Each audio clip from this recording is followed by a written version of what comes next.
You will be okay. And I know that it may not feel like it. It may not even look like it. We are in some times. But the sad part and the reassuring part is we've been here many times before. And we were okay then, and we will be okay now. If Madam CJ Walker can do what she did in those times, we can too.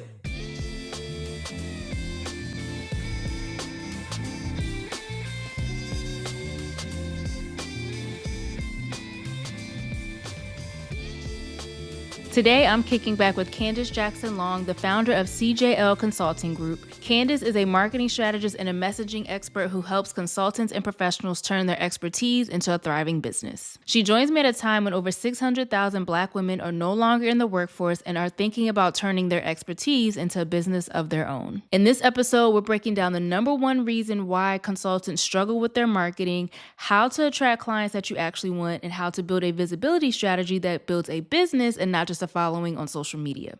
If you're a professional thinking about starting a consulting business, or you already have one and you're wondering why you're not attracting the right clients, this episode is for you. One of the main reasons I wanted to have you on the pod today is because, as you know, a lot of Black women have been laid off recently within this last year and a half.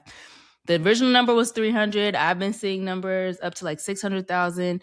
Is there a word of encouragement or some advice you would give to Black women that may be tuning into this episode that have recently been laid off? You will be okay.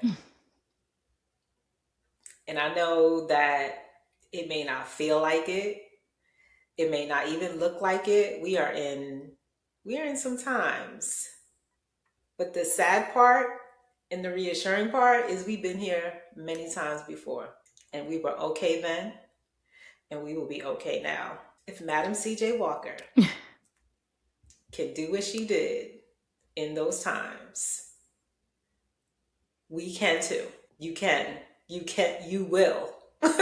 You can. So you will be okay. I love that. Trust it. I love that. And tell people a little bit about your story, why you can say that. Because I know, looking at your background, layoffs came a few times throughout your career. And what happened that made you say, okay, enough with corporations, the foolishness. I'm going to go all in on my consulting business and help other people create, launch, grow their own businesses as well. So I had a devastating layoff back in 2014. Okay.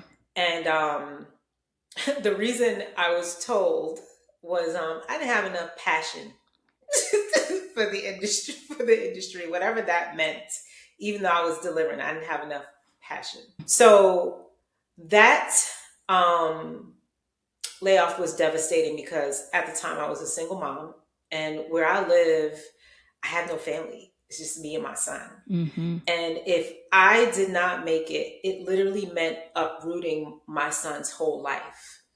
And, my mom's house, like everyone's house is full. Yeah. I come from a family of immigrants. You know what I mean? One person move out, somebody else move in. Mm-hmm. So there was like, where am I going to go? And of course, my mom would have made space for me, but that would not be the most ideal scenario for me. So that layoff broke me. It broke me because I really loved my position. I loved the work that I was doing. Like, I loved everything, and it checked all the boxes for me. And it felt like seemingly out of nowhere, but there's always an agenda. And then, of course, I get laid off. Someone less qualified than me gets the position. Mm-hmm. And then, it's just like, not, if it's a performance thing, fine. If it's a revenue thing, fine. But passion for the industry, you don't know me, bro. Well, how are you speaking to my character? Right. So, I had to deal with all of that. But that layoff was sort of the tipping point, to quote Malcolm Gladwell, for me, because it put me on a very different path. And when I got laid off, I left that office and I hit my car and I was just crying. And I called my dad, and my dad said to me, Candice, take a break. what you mean take a break? I gotta find a job. Right. You're like, I got two You know mouths what I to mean? feed. Right. Right. Exactly. And he was like, take a break. You have been working consistently. Take a break. He said, are they going to give you a severance package? I was like, yeah. He said, are you going to get unemployment? I was like, yeah. He said, take 30 days and just take a break. I did not know that was the advice that I needed to hear, Mm-hmm. but I took his advice against every fiber of my being. Everything in me was like, but I took his advice. And those 30 days, I would say, was probably the most transformational 30 days I've had in my life. You know, I started a routine where, you know, I would get my son ready for school, drop him off, come home and just cry. Like literally cry for like an hour straight because I didn't Got to know get what it I was out. going to do. Yep. Cry. And then at some point along the way, I picked up Rick Warren's Purpose Driven Life, the book and the journal. So the way that book is structured is it's broken out day by day. So you read one day and then he gives you prompts to journal for each day. So I started putting myself on like a little schedule. And that book really just helped me to work through not just the layoff, but thinking about what it is that I wanted. Like what is my purpose? What did I want to do? And I was like, you know, I'm going to use this opportunity to really think, what do I want in my career? I didn't want to get another job. I wanted the next step in my career. So through that process, I'm a faith-based person. So now my routine is updated to drop my son off, come home, cry, read Purpose Driven Life, pray, and then, you know, either look for jobs, go about my way. But each day, the process started to refine itself. And I got a little bit clearer and clearer and clearer on what it is that I actually wanted. And God just be God. And that's all I can say I love is that. because something prompted me to put something out on Facebook, letting just making a post about what I was going through. Now I'm a very private person. That is not my MO. Right. But I put up like a video saying that I got laid off and just what happened. So that video got a lot of traction on Facebook. And then someone reached out to me and she was like, hey, I went through the same exact thing. I don't know if you know. She said, call me. So I got on the phone with her and she said, you know, when you get laid off, New Jersey unemployment will pay for you to go back to school. So they will, and I was like, oh, so in the back of my mind, I knew I always wanted to get my MBA, but I was like, I'm not paying for no MBA. I'm not paying for it. And unless I know there's a job that's attached to it that's going to be worth that investment, I'm not doing that. So after that conversation with her, I was like, this might be the time for that. So when I tell you within a month, identified an MBA program, went down, talked to unemployment, got set up, confirmed what she said. They got me, and this is government. You know, government don't move quick. I know. You know what I mean? Yes. Got set up, accepted into a program. Within a month, that happened in the span between November and December. By January, I was starting an MBA program, paid for by the great state of New Jersey. Then, at the same time, I'm still applying for jobs, things of that nature.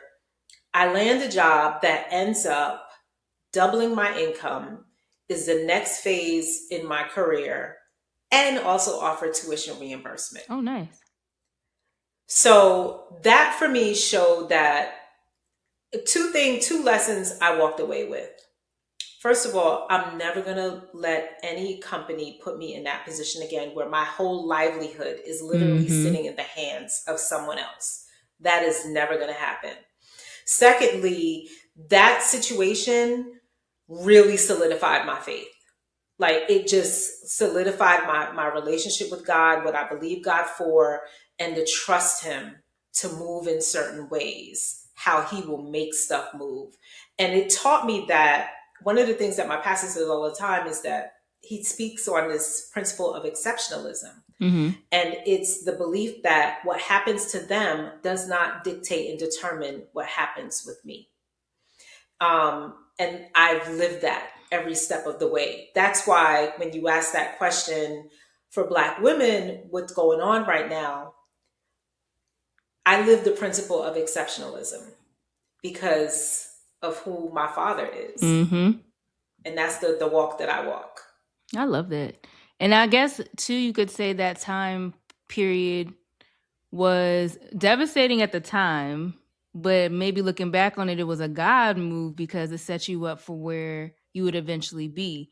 So once you got this second job, double salary, tuition reimbursement, when did the start of the side hustle, marketing consulting come into play that you decided, okay, I'm never putting myself in a position where I only have one income. I'm going to have to do something to make sure that doesn't happen again?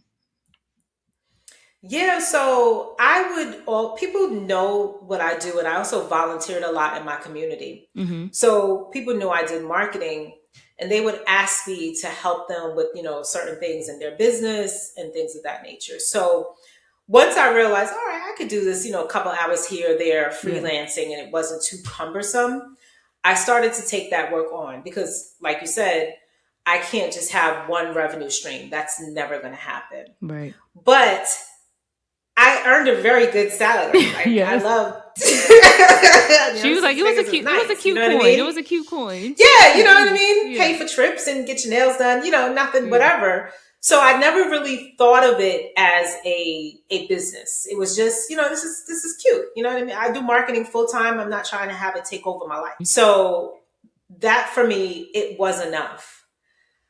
I connected to the layoff that got me to now into full-time entrepreneurship. Fast forward, and I'm always consulting on the side. I move on to another role, and 2 years in the position, there are like layoffs happening, but mostly at the senior leadership level. Mm-hmm. By year 3, I hear a tapping on my shoulder, and it's like, Candice, you need to stop treating this freelance thing, and start treating it as a business. Stop treating it, your freelancing, as a side hustle and start treating it as a business. So this is God. And I'm like, and we always argue because every time he wants me to do something, I never You're like, want to do no. it. So, no. So and that's exactly what I said. You're like, No, no. I'm fine. So usually the way God deals with me is he frustrates me. So in a new role, things are starting to shift in the position. I'm killing it.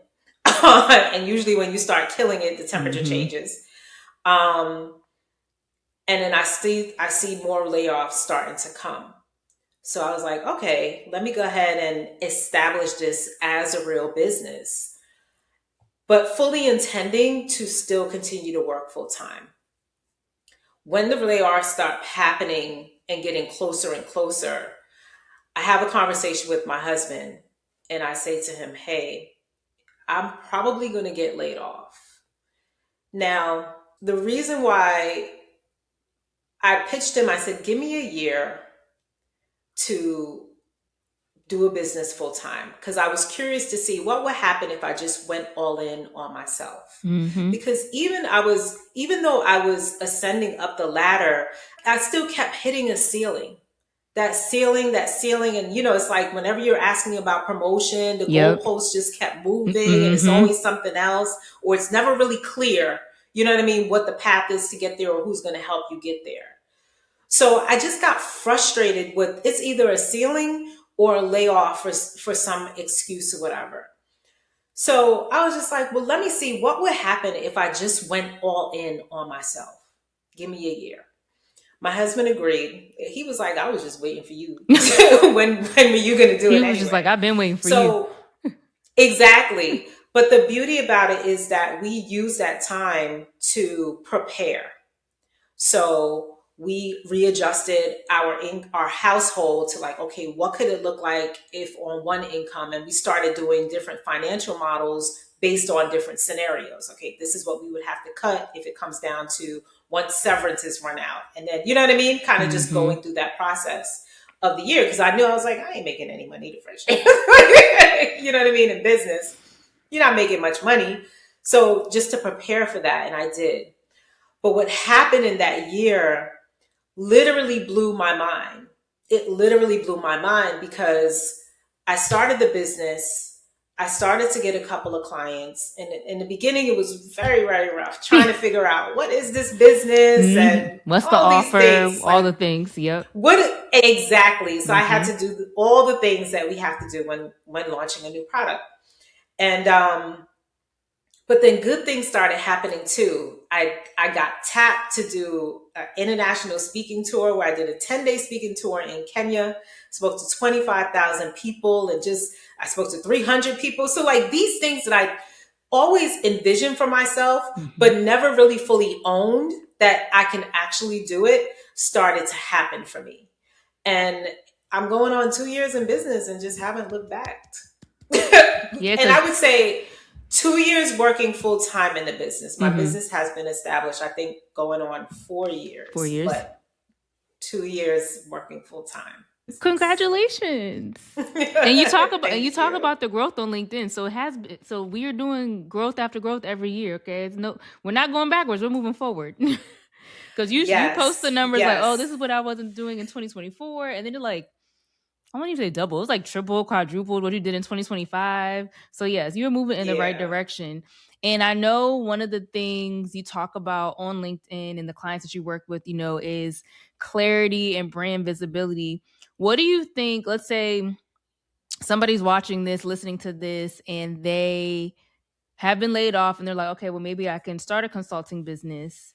What type of questions should they be asking to get clarity on what that business or what their offer might look like? Yeah, so I focus on a lot of this in my business. In fact, that's what I help clients do now is make that transition. Like, how do you flip your corporate expertise into a Yes. consulting business? Because I've had to do that for myself. And the thinking is that, okay, I did this in corporate. So in corporate, I was a marketer. And now I'm just going to take my marketing skills, and these are the kinds of businesses that I want to work with. Then they need marketing. Of course, it should be easy sell. It was not, because how your skills show up in the corporate environment is very different than in when you're trying to sell your services, your skills as a products or services. So I had to actually really go back into the fundamentals of marketing to look at it that way. So the number one question that I ask my clients and I help them solve for is, what problem do you solve? What is the problem? Not what you do, Right. but what is the Right. problem that you solve? Because people pay to have their problem solved, or they pay to be brought to pleasure. So they're either running away from pain or running towards pleasure. What are you helping them with? And a lot of times what happens is we get so caught up in our skills. Well, I do project management, I do marketing, I build, you know what I mean? I build websites. And that's how you quickly become a commodity. And in a commodity that can't sell anything, because now I'm just going to price compare you against someone else who does something. But Very, when you very get true. to the problem that you solve, now you're opening up a different lens to look at how does what you do translate actually into market need, because that's where you get paid. And do you find that most people have a problem around the clarity of what they're actually solving when you meet with them? Because a lot of times people think they have a marketing problem. Like I post and I post online, or I send out emails and I do content, or however they think they're marketing their business. And no one's signing up for my workshops. No one's taking my offer. Do you find that it's more of a clarity in their problem issue than it is a marketing issue? Absolutely. Absolutely. It's clarity in the defined problem that you solve, and it's lack of clarity in who you want to solve that problem for. So we spoke about the problem piece, but the next piece is the ideal client piece. And a lot of times we come out the gate where we have an idea of who we want to help. So when I came out, it's like, oh, I want to help small businesses, and particularly Black owned small businesses. But there are so many small Right. businesses and they have varying needs, right? So I had to narrow in on, well, what kinds? And then I'm in marketing. That's a big bucket, right? There's so many verticals that come under that. Social media, podcasts, advertising, email. There's so many different verticals, and I had to figure out exactly where did I want to live, because in corporate, I did it all. I managed it all. So just because I can do it all didn't mean I wanted to do it all in my business.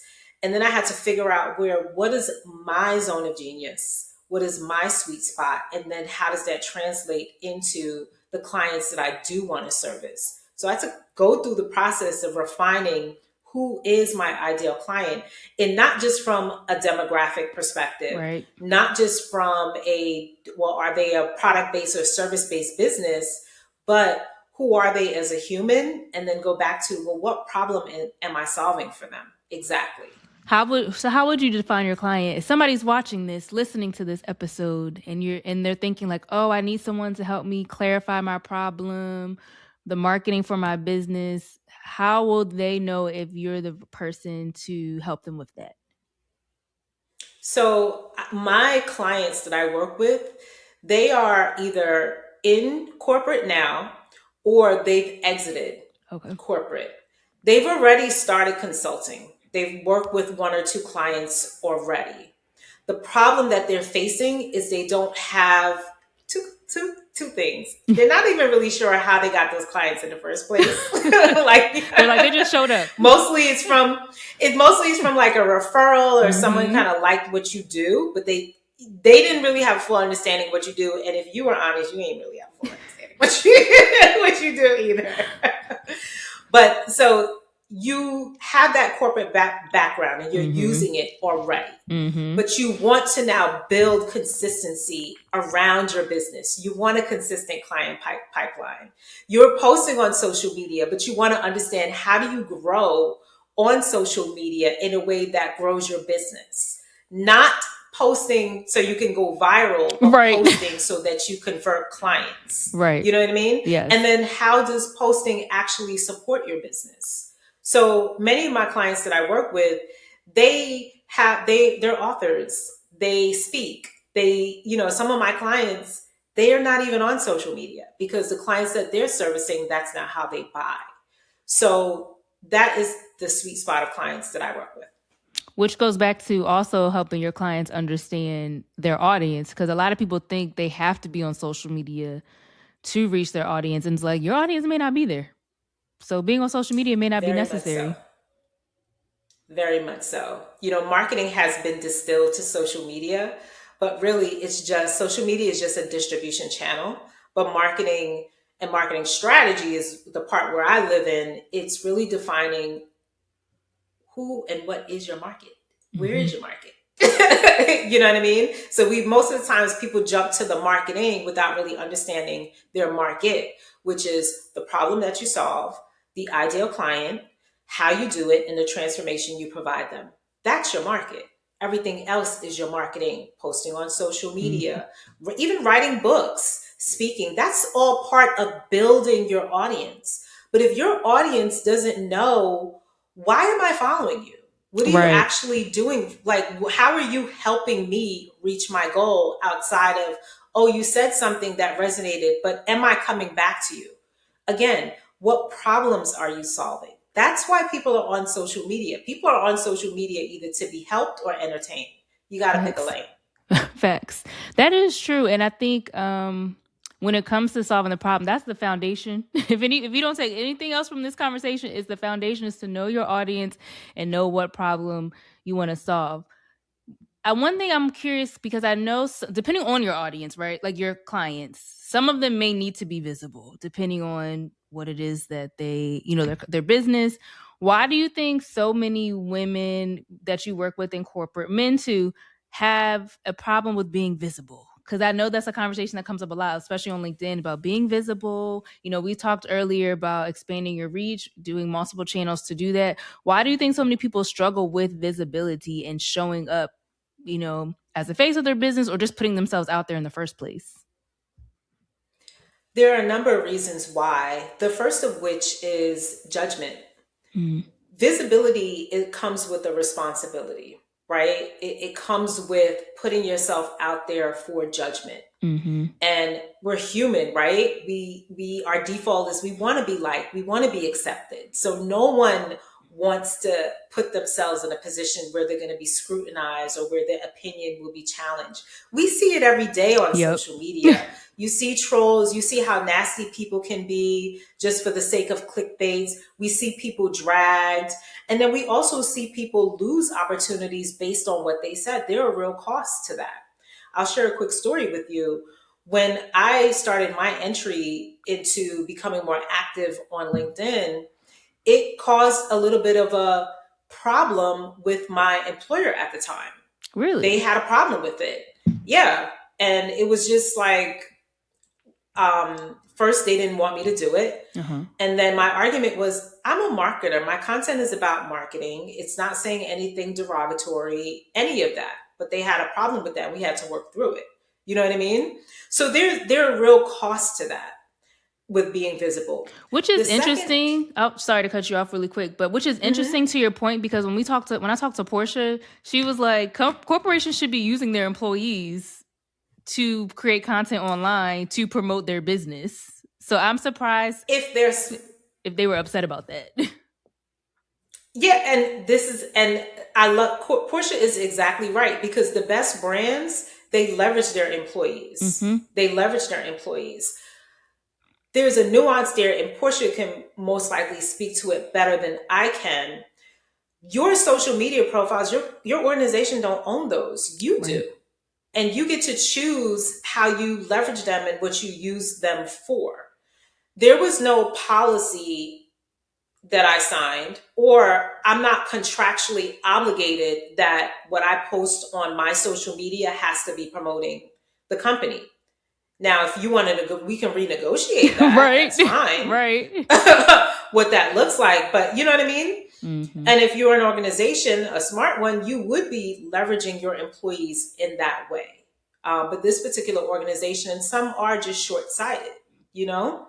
So that's very real. But there's also a very real risk. And we know as Black and Brown people, we're always at risk. Everything that we do is a risk. So you have to be thoughtful about it, right? Yeah. So the first is judgment. Second is risk. Third is this false perception that visibility means being everywhere. It doesn't. And this is what I work with my clients with mostly. Strategic visibility. It's you getting in front of your people that connect with what you do and who you are trying to serve. I have, I think, like 5,000 followers on LinkedIn. But you spoke to this earlier. 2024, I did $24,000 in my business. Mm-hmm. 2025, I did $150,000 in my business. Mm-hmm. I That's have a jump. 5,000 followers Right. on LinkedIn. Right. And I have 1,300 followers on Instagram, and I'm not even on Instagram. And the majority of my business did not come from there. So I'm very clear on what my visibility strategy is. Mm-hmm. And that would be the fourth thing. What is your strategy? Why do you need visibility, and how is it supporting your business? That's the question that you have to ask. And most people just presume that since everyone is on social media, everyone is visible, this is the path that I have to take. And this is exactly the narrative that I don't agree with. Social media is a lot, and it can be exhausting. And I'm not an influencer. I'm a business owner. I don't have time to be on social media 24/7. So I need to understand how social media is going to help me build my business and use it accordingly. That's the one thing when I was doing consulting for Done Dissertation, like we were very big on using social media to get people off the platform. So it was very much like, hey, sign up for this email list or this workshop. So we got their email.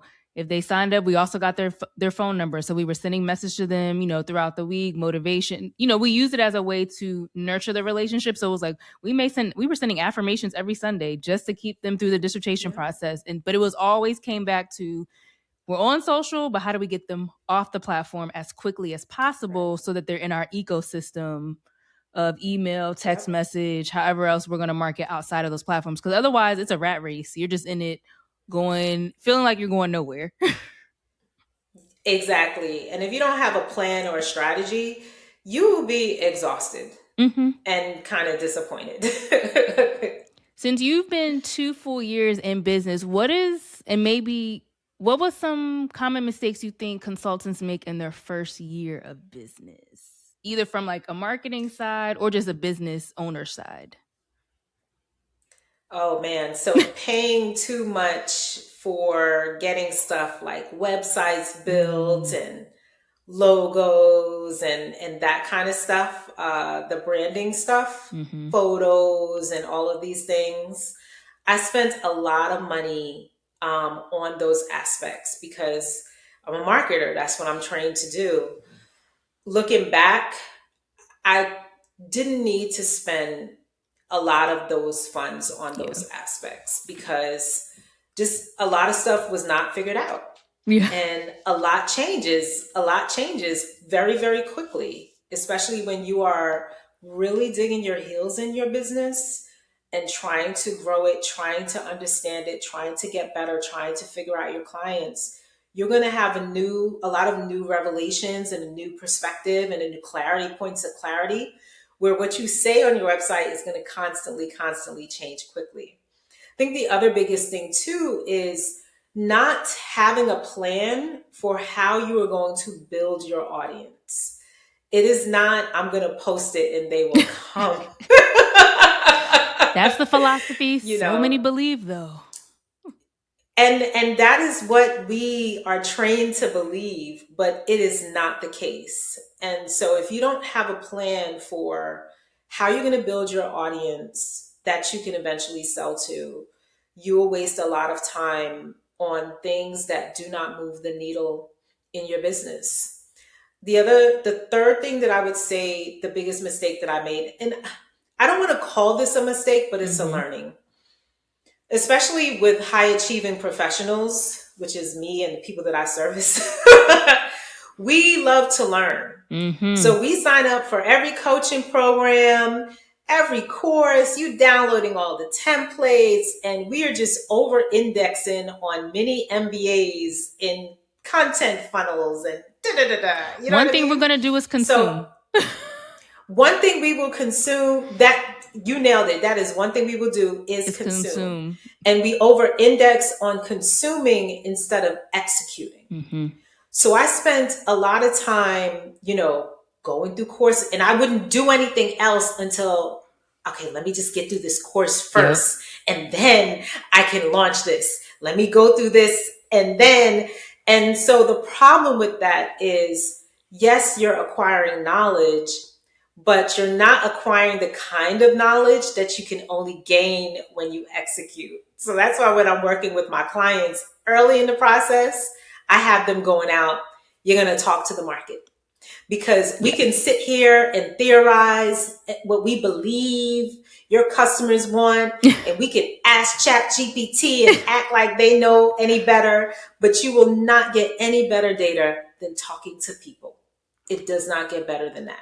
Then to your point, that's a good point. When it comes to that, then should people focus on building their audience first or doing an offer first? Because I feel like sometimes people get caught up in I'm gonna consume information, I'm gonna go out, I'm gonna build this offer, I'm gonna have these services, and they don't even know if that's what people want. You nailed it. Because you'll spend a lot of time building something, recording something for people that will not even buy it. They Mm-mm. don't want it.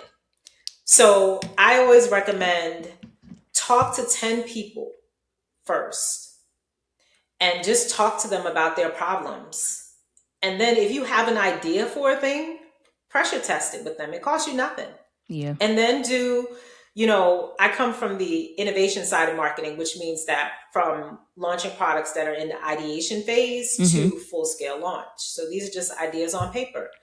And what we always do is launch an MVP. What is the minimum viable product? Can you build like just a Google Doc? Write it out in a Google Doc and present it to a couple of people and see what their response is. I promise you, if you do that, by the time you go to sell something, you would have already created an audience, because now people like to be with people along your journey. Mm-hmm. They probably will be your first adopters, and you'll build something that people actually want because you've already got market validation. Okay, y'all got work to do. If you're listening, if you're tuning in, y'all got work to do. What are some signs? Because I know we talked about your clients, right? Like who the clients that you serve. But what are some signs people should be looking out for that says, "Hey, I probably need to get some help with my marketing." Besides, I'm sure besides posting and that nothing's working. But what are some other signs or some things that have come up when you talk to clients, and inquiries, you have consultations with them, and like these are some common things that come up that people said, what, it's about time for me to like not try to do this on my own. I need to reach out and get some help. So most people come to me at the point where they are actually aggravated because their marketing is not working, or they've hired marketing experts along different verticals and did not get the results that they were looking for. So whether they hired a social media content person to manage their Mm-hmm. platforms, or they paid for, like, I've even had clients come and they've worked with messaging strategists and website builders and marketing strategists and things of that nature, but things have not converted. And what is usually missing is that there's a gap between what they believe in their heart, but the marketing and the messaging is not exactly aligning completely to where it should be. And what's missing is because the problem hasn't been defined. It always So the comes back to the focus problem. is, it always comes back to the problem. So the focus is either, on what they do. So an example is like a mental health coach, and I do XYZ. And then the other aspect is the messaging is more around the symptoms of the deeper problem. So what I see frequently a lot is like, oh, I help people with burnout. But burnout is such a vague thing. Mm-hmm. What does that exactly mean? You know what I mean? What is the root cause problem of burnout? And that shows up for different people. So if it's not a problem clarity, if it's not a problem with the clarity of the problem that's being solved, Yes. it's usually ambiguity around the ideal client. And the other mistake that a lot of people make is, and I see this a lot with clients that I work with, is they're actually attracting clients, but not the kind that will pay them or pay them their worth. So they're either getting opportunities and it's kind of like, well, can you do this for free? Or we can only pay you quote. Like why even And they bother don't reaching out? know. Exactly. But it's because, and it's not entirely their fault.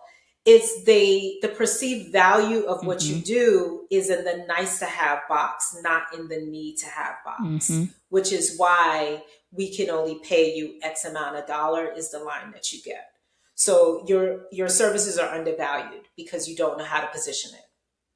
Very true. That is very true. Because I remember when we were doing some work, we were getting for demonstration, we were getting a certain clientele, and then we kind of fell into that category, and then we had to like step back and look at like who do we want to attract and change the messaging around that Yeah. so people could understand like, no, you're gonna want to pay for these services. Like your pain point is Yeah. that such a thorn in your side. You need these services. I've heard you Yeah. talk on other podcasts about your why you do the work that you do. Share with us the why behind, the consulting business and helping the businesses that you serve.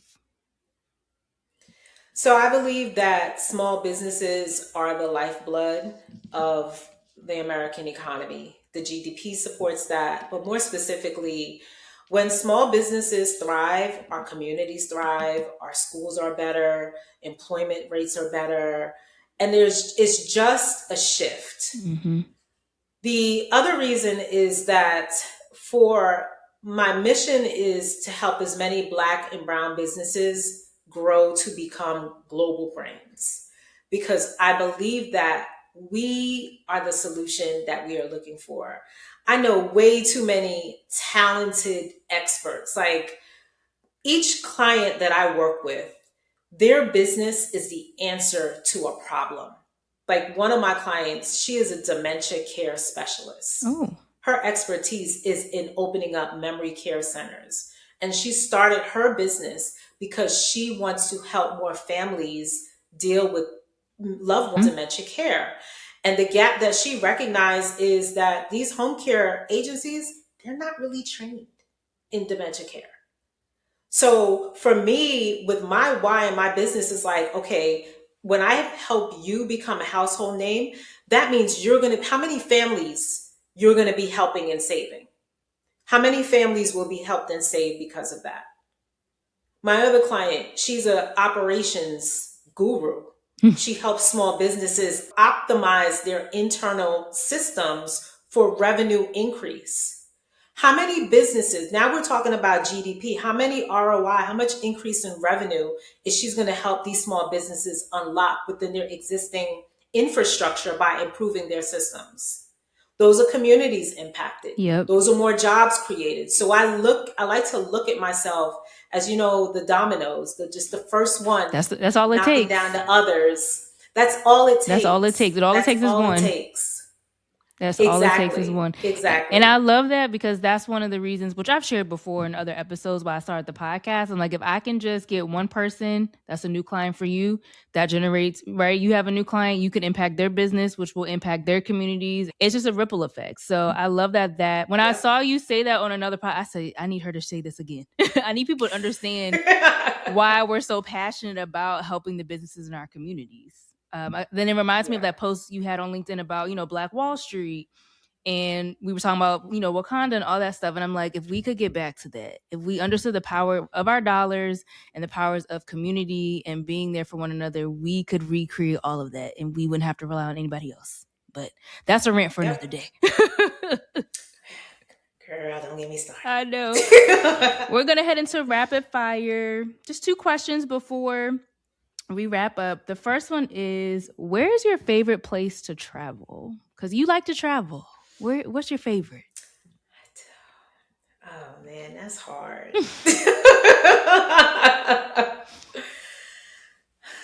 So I love to travel, but I would say my favorite probably will always be a nice warm island on the beach. Yes. Put my feet in some put my feet in some sand, please. Yes. Love that. For sure. And we were talking earlier about, the devastating layoff that you had in 2014. What would you tell the Candice from 2014, knowing everything you've been through these last 12 years, the additional jobs, going full-time in your business, what would you tell that Candice in 2014? That's a good question. I probably would tell her the same thing as my message for the 600,000 Black women is, girl, you're going to be okay because you've been that. You've been that. And you will forever be that. Mm-hmm. So you will be more than okay. And that's a great way. We're going to end right on that note. Let everybody know where they can find you and connect with you, not only for your amazing content, but also to work with you. Okay, we want y'all to get y'all marketing together, y'all. If you've been struggling with the clarity around your problem, where can they connect with you? You can find me on LinkedIn. That is my main channel, Candice Jackson Long. And then also my website, CandiceJacksonLong.com. If you are a individual professional, small business, organization, or nonprofit, and you want to get the right message in front of the right audience at the right time, and you need help to do so, I am your girl. She's for real. She's the real deal, y'all. Because all this gems she be dropping on LinkedIn, I'm like, I love the storytelling. You do a very good job of storytelling too. I love the storytelling on LinkedIn. Make sure you guys connect with Candice for all of your marketing needs. Check her out on LinkedIn. Check out her website. Refer her to anybody that you know that is a business owner that may need some marketing support. I appreciate you all for tuning into this episode, and I will see you next time. If you enjoyed this episode, drop a comment below and don't forget to subscribe to the Kickback with Keri newsletter.